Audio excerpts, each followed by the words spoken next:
అప్పుడు వాడు నావాడు అనుకున్న కాంచేది ఏమైంది, లబోదీపో అన్నావు. నావాడు కాదనుకుంటే ఆ లబోదీపో లేదు. అప్పుడు నువ్వు పోయావా? పోలేదు కదా. అందుకొరకు ప్రక్కది పోయినా ప్రక్కదానికి చెడు కలిగినా నేనే అనుకునేది ఏంటిది? అవివేకం. అందువలన ఇక్కడ అవివేకేన అత్యంత వివిక్తయోర్ధర్మ ధర్మినో మిథ్యా జ్ఞాన నిమిత్త. అత్యంత వివిక్తం, అత్యంత ఏంటి, సంపూర్ణంగా వేరువేరుగా ఉన్నాయి, ఒకదానికొకటి సంబంధమే లేదు. వివిక్తం అంటే అర్థమేమి? వేరువేరుగా ఉండడం. ఒకదానికొకటి సంబంధం ఎప్పుడు కలుగుతుంది? సమానమైన ధర్మాలు కలిగి ఉన్నప్పుడు సంబంధం ఏర్పడుతుంది, కానీ విరుద్ధమైన ధర్మాలు కలిగినప్పుడు సంబంధం ఏర్పడే అవకాశమే ఉండదు, రాదు కూడా. ఎందుకంటే దాని ధర్మాలు వేరు. బియ్యాన్ని జొన్నలు ఒక దగ్గర పెడతారా మీరు? ఎందుకంటే దాని గుణం వేరు, దాని స్వభావం వేరు, దీని గుణం వేరు, దీని స్వభావము వేరు. ఇద్దరు పోట్లాడుకునే పిల్లల్ని ఒక దగ్గర పెడతారా మీరు? మీరు ఒక దగ్గర ఉంటారు, చచ్చిపోతారా? నువ్వు అటుపో నువ్వు అంటాం లేదా? ఇద్దరు కలిసి ఉండే వాళ్ళైతే మీరిద్దరు కలిసి ఉండరు, బాగా ఉంటారని మనకు లోక వ్యవహారంలో కూడా కనిపిస్తుంది కదా.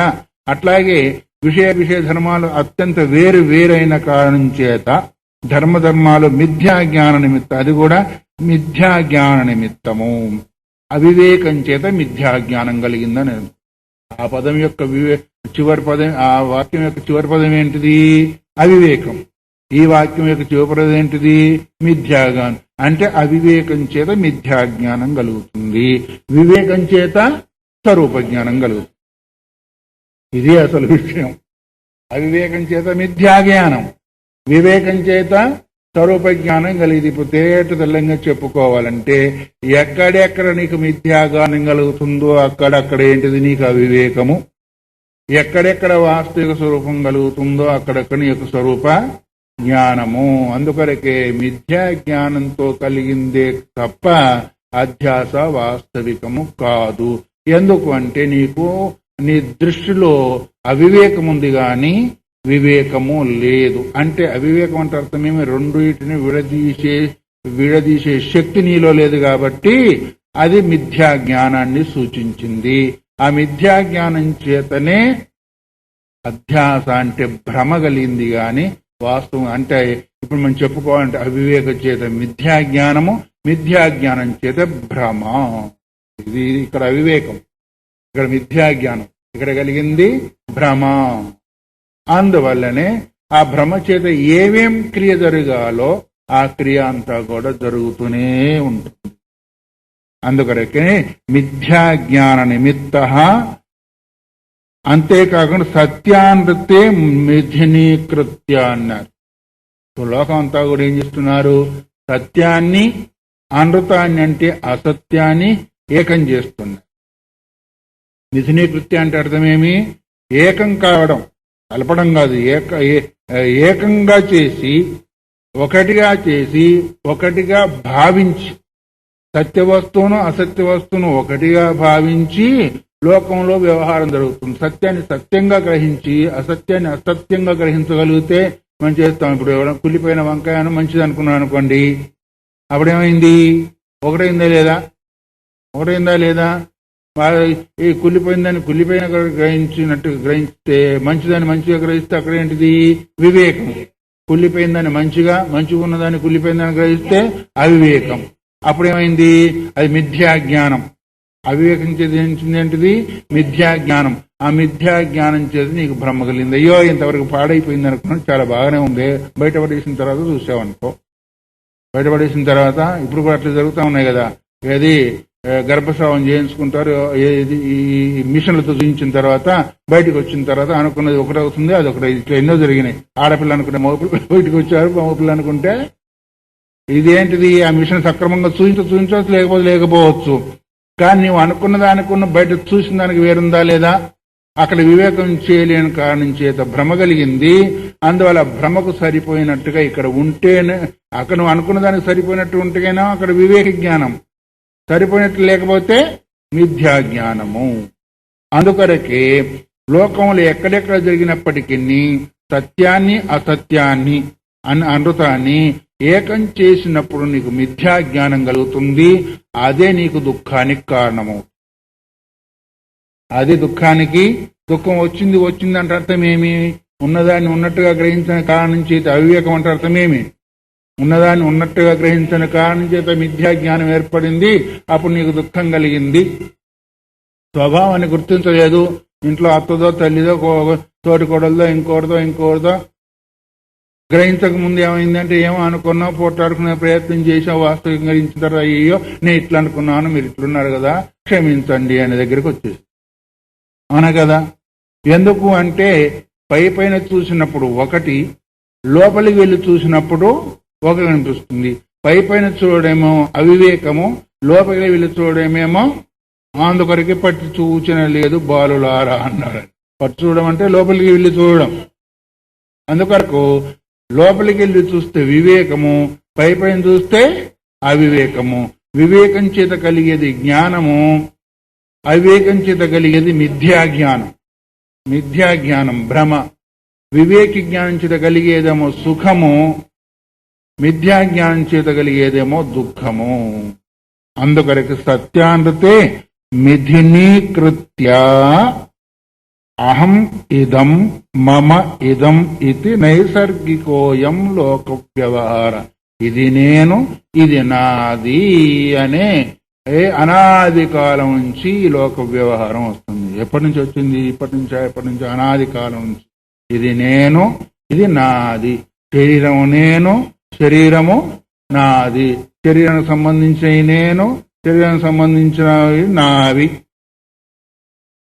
ఎవరికి వచ్చినా నాకు వచ్చినట్టే కదా అంటారు. వ్యవహారం ఏమంటారు? నా వాళ్ళకి వచ్చినా నాకు వచ్చినట్టు కదా అంటాం లేదా? వాళ్ళకి వచ్చినా నీకే బాధ, నీకొచ్చినా నీకే బాధ. నేను అన్నప్పుడు నీకు వచ్చింది, నాది అన్నప్పుడు నీకే వచ్చింది. రెండిటి వల్ల ఏమైంది అంటే నైసర్గికోయం లోక వ్యవహారం. ఈ యొక్క వ్యవహారం ఏదైతే ఉందో విశేషేణ అవర్హ్యతే ఇది వ్యవహార. సంపూర్ణంగా తన యందు భారం వేసుకొని వ్యవహరిస్తాడు కాబట్టి దాన్ని వ్యవహారం అన్నా. చాలా ఆ మనిషి చాలా వ్యవహారయ్యా, ఇంత దగ్గర పోవద్దు అంటే అర్థమేమి? ఉన్నది లేదంతా కూడా కలిపి గోల్మాల్ చేస్తా ఉంటే అంటారు. చాలా వ్యవహారం అయ్యా మనిషి, ఆ మనిషి దగ్గర పోవంటారు. అట్లాగే లేనిది ఉన్నది ఉన్నట్టుగా చేసేది కూడా, ఇది కూడా ఒక వ్యవహారం, మిథ్యా వ్యవహారం. నాది అనుకునేది ఒక వ్యవహారము, నేను అనుకునేది, నీవు కాందాన్ని నీవు అనుకునేది ఒక వ్యవహారం, నీది కాందాన్ని నీది అనుకోవడము ఇంకొక వ్యవహారము. ఇది ఎప్పటి నుంచి వస్తుంది? అనాది కాలం నుంచి. నైసర్గికోయం. నైసర్గం అంటే అనాది కాలం నుంచి ఈ వ్యవహారం వస్తుంది. ఇదేం వ్యవహారము? లోక వ్యవహారమే కానీ నీ వ్యవహారం కాదు. లోకం అంటే అర్థమేమి? ఎక్కడైతే నువ్వు కర్మఫలం అనుభవిస్తుందో అక్కడ లోకం, దాన్ని లోకం అన్నారు. ఆ లోక వ్యవహారం ఏంటిది అంటే సత్యాన్ని అమృతాన్ని ఏకం చేసి లేని ఉన్నట్టుగా ఉన్నది లేనట్టుగా భావిస్తూ సుఖ దుఃఖాన్ని అనుభవిస్తున్నావు కాబట్టి ఇది ఒక లోక వ్యవహారము అయింది. అందుకొరకే మిథునీకృత్య అహం ఇదం, ఇది నేను, మమ ఇదం, ఇది నాది. ఇవి రెండు వాస్తవికంగా మనకు ఎప్పుడు కనిపిస్తున్నాయి లేవా? ఉదయం నుంచి సాయంత్రం వరకు, పుట్టింది మొదలు చచ్చే వరకు ఇవి రెండు వ్యవహారాలు జరుగుతూ ఉందా? నేను, నాది అనే భావం చేత.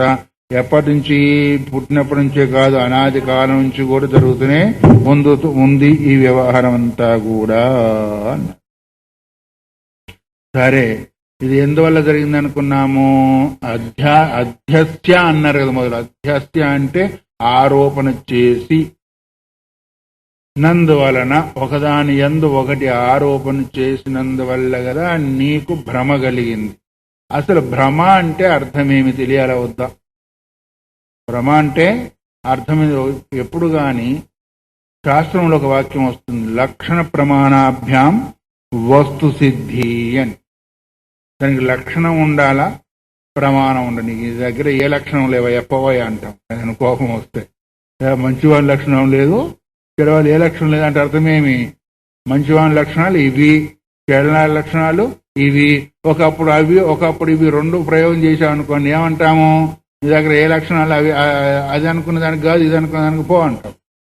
అట్లాగే ఏదైనా ఒక వస్తువును సిద్ధింప చేయాలి అంటే దానికి లక్షణం ఉండాలా, ఆ లక్షణంతో పాటు ప్రమాణం కూడా ఉండాలి.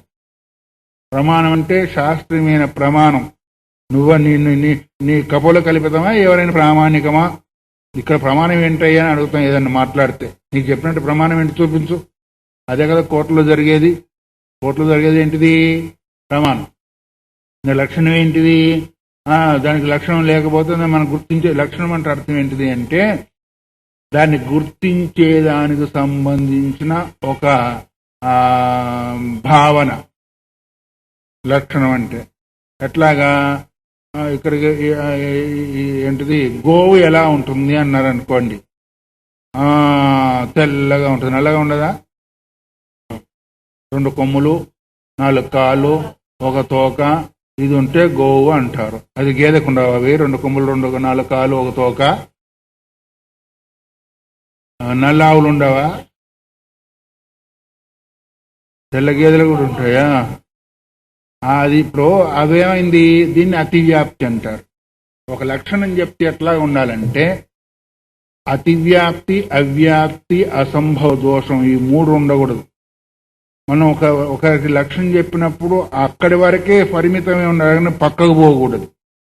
లేదా అక్కడికి కూడా పోకుండా ఉండేది ఉంటాయి.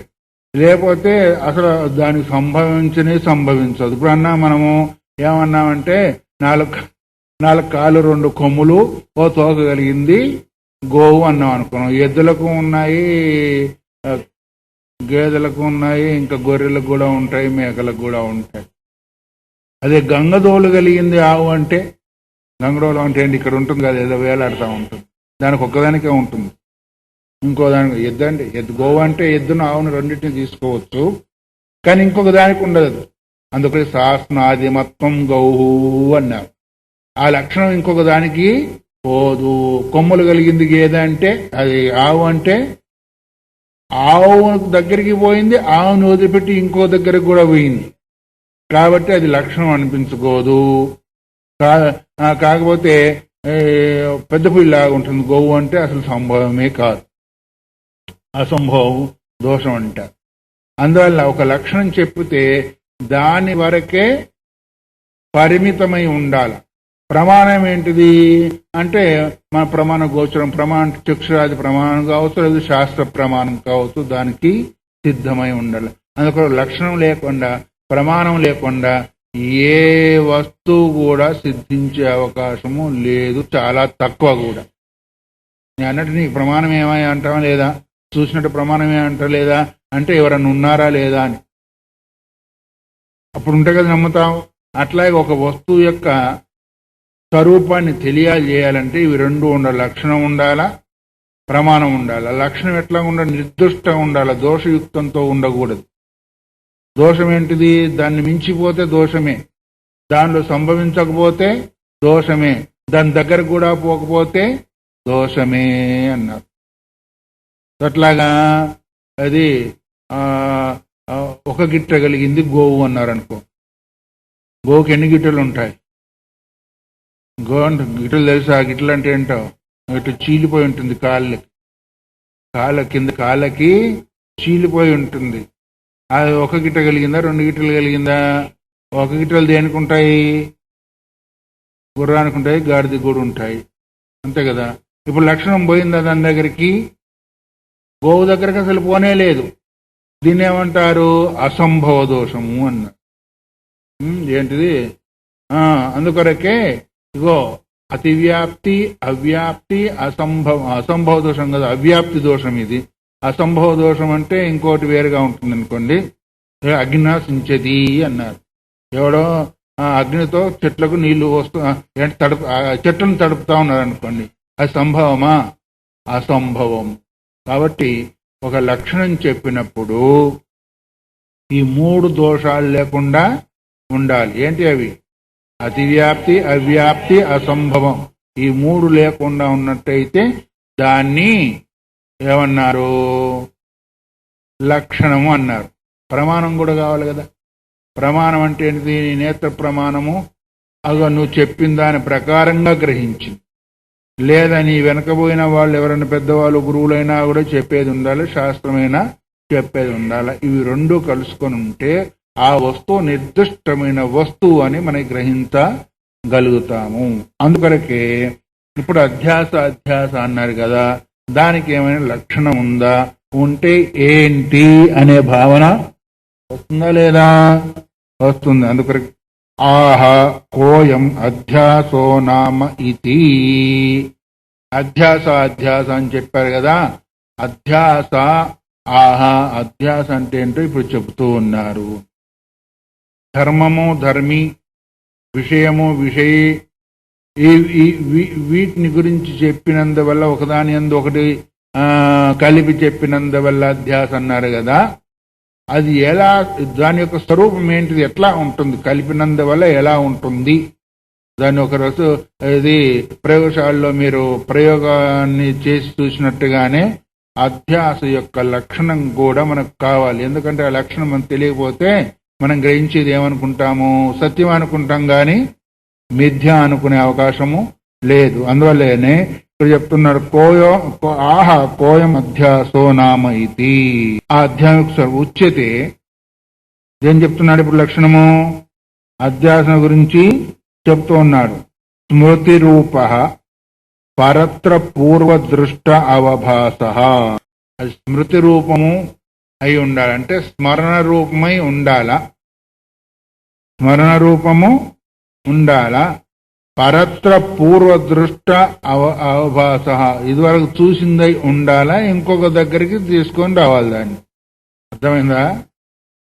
స్మృతి అంటే నీకు స్మరణ కలిగి ఉండాలా, స్మరణ కలిగి ఉండాలి. పూర్వం చూసింది ఉండాలా, అంటే పూర్వం చూస్తేనే నీకు స్మరణ కలుగుతుంది. పూర్వం చూస్తేనే ఎలాగంటే మొట్టమొదటి సన్నికర్షాన్ని ప్రత్యక్షం అంటారు. ఇంద్రియ విషయానికి సంబంధం కలిగినప్పుడు ఏమంటారు? ప్రత్యక్షము. అది ఇంకొక దగ్గర కనిపించినప్పుడు ఏమవుతుంది అంటే స్మరణ. ఇది ఇక్కడ మైకు అన్నాము. ఇప్పుడు మైకు ఉంది, చక్షుర ఇంద్రియం ఉంది, రెండు కనిపించినప్పుడు మైకు అనే శబ్దం ద్వారా, శబ్దం కూడా ఉంది కదా, శబ్దము అర్థము కరణం, మూడింటి ద్వారా మైకు అనే జ్ఞానం కలిగింది. శబ్దము లేదు, అర్థము కరణం మాత్రమే ఉంది. వస్తువు యొక్క గ్రహణం జరుగుతుంది కానీ వ్యవహారం జరగదు. వస్తువుని చూశారు, కాలాంతరం మైక్ తీసుకురామంటే మైక్ అంటే ఏంటండి అని అడుగుతాం లేదా? చూడాలి కదండి. చూశాడు మైకుని చూశాడు. ఇప్పుడు మైక్ చూశాడు, దీన్ని మైక్ అంటారని వాడికి తెలియదు. మైక్ తీసుకురా అంటే మైక్ అంటే ఏంటి అని అడుగుతా లేదా? అయితే అప్పుడు ఒకదాని యొక్క జ్ఞానం కలగాలంటే శబ్దము, అర్థము, ఇంద్రియము, మైక్ అన్నాడు. ఆ తర్వాత వస్తువు ఉంది, కరణం లేదప్పుడు, కన్ను చూడలేదనుకోండి, అప్పుడు గ్రహించగలుగుతాడా? గ్రహించలేదు. శబ్దం ఉంది, కరణం ఉంది, మైక్ లేదు, అప్పుడు అసలే గ్రహించడు. ఇంకా అందుకొరకు వస్తువు యొక్క జ్ఞానం కావాలంటే శబ్దము, అర్థము, కరణము మూడింటి యొక్క సంయోగం ఏకత్ర కావాలి. అప్పుడు ఆ వస్తువు యొక్క స్వభావ స్వరూపాన్ని మనం గ్రహించగలుగుతాము. అయితే ఇక్కడ కూడా మొదలు ఇక్కడ గ్రహించాం ఈ మూడింటి ద్వారా. కాలాంతరంలో ఈ వస్తువు అక్కడ కనిపిస్తే ఏమంటాము? అమ్మ మైకు అన్నాం. ఎందుకు? మనకు ఇదివరకు చూసాం కాబట్టి అది స్మరణ ఉంది, దాన్ని చూడగానే మైకు అన్నాం. ఏ వస్తువుని గురించి అయినా వ్యవహారం చేయాలనుకున్నప్పుడు ఇది మీరు బాగా ఈ విషయాన్ని, ఈ పాయింట్ని మీరు బాగా గుర్తుపెట్టుకోవాలి. ముందు చాలా అవసరం వస్తుంది. ఏ విషయాన్నైనా మనము గ్రహించాలనుకున్నప్పుడు వ్యవహారం చేయాలంటే శబ్దము, అర్థము, కరణం ఈ మూడింటి ద్వారా ఎప్పుడైతే మనకు జ్ఞానం కలుగుతుందో కాలాంతరంలో వస్తువు కనిపించినప్పుడు ఆ స్మరణ వస్తుంది కదా. దీన్ని ఇంకొక దగ్గర ఉపయోగం చేయండి. పాము అనే శబ్దము, పాము అనే వస్తువును ఈ కంటి ద్వారా అవగాహన చేసుకోలేదనుకోండి, తాడును చూసినా పాము అనుకుంటాడా? అది తాడనే జ్ఞానం కూడా వాడికి లేదనుకోండి, ఏదో పడింది అనుకుంటాడు అంతే. చిన్నపిల్ల వాళ్ళైతే అది పాము అంటే పాము అంటే ఏంటి అంటాడు, పాము దగ్గర ఉన్నా కానీ. అరే ఇది పాము బాబు, ఇది కరిస్తే చచ్చిపోతారు అని ఒక్కసారి మనము జ్ఞానం కలగజేస్తే, ఓహో ఇది పాము అంటే కరిస్తే చచ్చిపోతారని వాడు దగ్గరికి రాగానే వాడు పరిగెత్తుకొని పోతా ఉంటాడు. కాబట్టి పూర్వం చూసింది ఇప్పుడు వస్తువు కనిపించగానే ఆ స్మరణ ఇక్కడికి వచ్చేసింది. స్మృతి రూపమా కాదా? పూర్వదృష్ట స్మృతి రూప, అదే చెప్తున్నాడు. స్మృతి రూప పరత్ర పూర్వదృష్ట అవభాస. పూర్వదృష్ట పూర్వం చూసింది ఆభాస మాత్రంగా ఉందా గాని ఆ వస్తువు ఇక్కడ లేదు. ఉందా? ఆ పాము ఇక్కడ ఉందా? లేదు. దీన్ని పాము అంటారు అన్నారు. శబ్దజ్ఞానం అయింది, అర్థజ్ఞానం అయింది, కర్ణం చూసింది, అవగాహన అయింది, లోపల ఒక స్మరణ రూపంలో మిగిలిపోయి ఉంది. కాలాంతరంలో దాని యొక్క ఏంటిది సాదృశ్యం కనిపించినప్పుడు, దానికి అనుగుణంగా ఒక దృశ్యం కనిపించినప్పుడు ఇది పాము అనే భావన మన చిన్న ఉండొచ్చు, పెద్ద ఉండొచ్చు గాక. ఇంతున్న పాము అంటారు, ఇంతున్న పాము అంటారు కదా.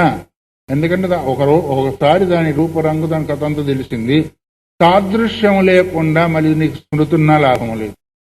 ఎదురు దానికి సమానమైన రూపం లేకపోతే, ఒక తాడు గాని, ఒక మాల గాని, ఒక పగులు గాని, ఒక నీటి దారి గాని లేకపోతే పాము అనే భ్రమ కూడా అది భ్రమ కలిగేదానికి ఇప్పుడు ఎన్ని కావాలా? స్మృతి కావాలా, సాదృశ్యము కావాలా. వస్తువును ప్రత్యక్షం చేసుకునేదానికి 3 కావాల్సి వచ్చినాయి. ఇక్కడ కూడా 3 కావాలనుకో. సాదృశ్యము కావాలా, స్మృతి కావాలా, ప్లస్ నీకు కన్నున్నా గ్రహించకుండా ఉండాలి. అప్పుడు కన్ను గ్రహించినట్టయితే నువ్వు చేయలేదు కదా. ఎదురు దాని యొక్క జ్ఞానం కూడా ఉండకూడదు. అంటే అర్థమేమి? అక్కడ నీ కరణం పనిచేయనప్పుడు మాత్రమే భ్రమ కలుగుతుంది. మందాంధకారంలో మనం చూడనప్పుడు కదా మన భయం కలుగుతుంది. అక్కడ కరణం పనిచేసింది, కన్ను పనిచేసినందువల్ల ప్రత్యక్షమైంది. ఇక్కడ కన్ను పనిచేయకపోతే కదా భ్రమ కలుగుతుంది. కన్ను ఉన్నట్టుగా చూస్తే మనకు భ్రమ కలుగుతుందా? అయితే అక్కడ కరణం పనిచేయలేదుగా.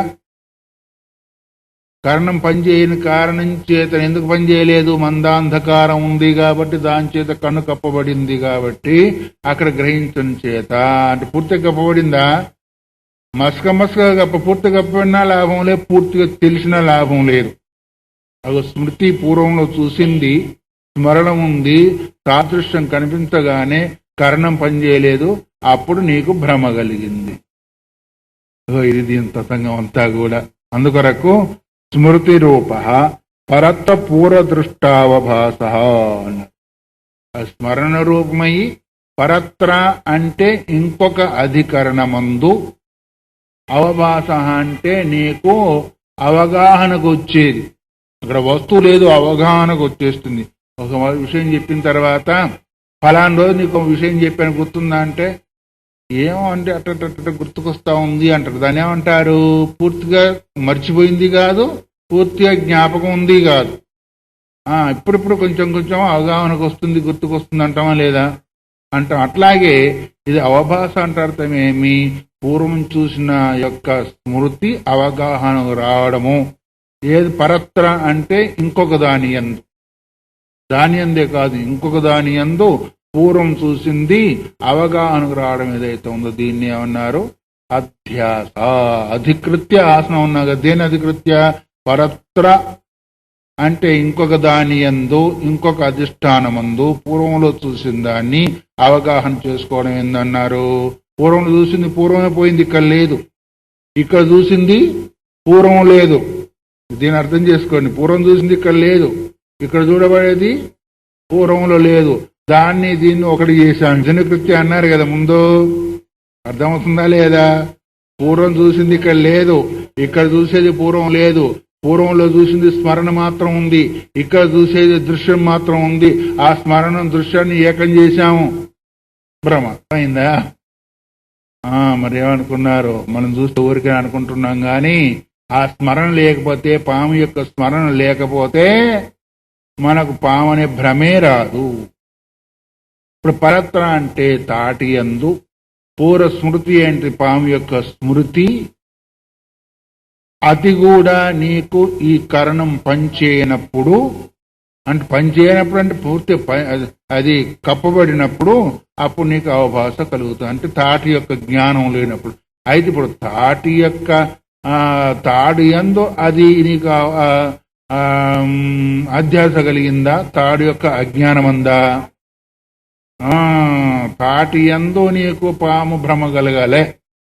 తాటి యొక్క అజ్ఞానమందు, అక్కడ నీకు తాటి జ్ఞానం ఉంటే పాము అనేదానికి వీలే లేదు, తాడే అంటాం. ఇంకా తాటి యొక్క అజ్ఞానమందు పాము యొక్క స్మృతి రూపంలో ఉండి భ్రమ కలిగేసి, తాడు అజ్ఞానం ఉండాలి. అక్కడ తాడున్నా లాభంలే, తాడుంటే భ్రమ కలగదు. తాడు యొక్క అజ్ఞానం ఉండాల, పాము యొక్క స్మృతి ఉండాల. అప్పుడు గాని ఇక్కడ నీకు పాము అనే భ్రమ కలుగుతుంది. పాము తాడు కనిపించకపోవడమే తాడు యొక్క అజ్ఞానం. మందాంధకరంలో కనిపించలేదు కదా, తాడుగా గ్రహించకపోవడం తాడు యొక్క అజ్ఞానం. తాడు యొక్క అజ్ఞానమందు పాము యొక్క స్మృతి చేత భ్రమ కలిగింది. నేను యొక్క అజ్ఞానమందు విషయం యొక్క స్మృతి చేత నేను అనే భ్రమ కలిగింది. నీ స్వరూపం నీకు తెలియదు, కానీ విషయం ఏంటిది? శరీరము, శరీరాదులు, అది నీకు స్మృతి కూడా ఉంది, మామూలుగా ఉంది.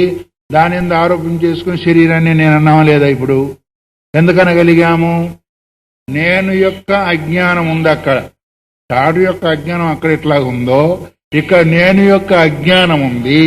ఆ నేను యొక్క అజ్ఞానమందు విషయం యొక్క స్మృతి ఉంది. ఆ స్మృతిని ఆరోపణ చేసి నేననుకున్నా. నేను యొక్క అజ్ఞానమందు విషయం యొక్క స్మృతి ఏదైతే ఉందో అందుకొరకే నేను సుఖిని అన్నాడు, నేను దుఃఖిని అన్నాడు. ఈ నేను యొక్క జ్ఞానం ఉందా? ఇప్పుడు అజ్ఞానం ఉందా? సుఖాన్ని దుఃఖాన్ని పొందేది ఎవరు? అంతఃకరణం. ఆ అంతఃకరణ ధర్మాలు తనయందు ఆరోపణ చేసుకున్నాడు. సుఖత్వ దుఃఖిత్వ ధర్మాలు అంతఃకరణ అయితే తనయందు ఆరోపణ చేసుకున్నాడు. నేను వెళుతున్నాను, నేను చూస్తున్నాను.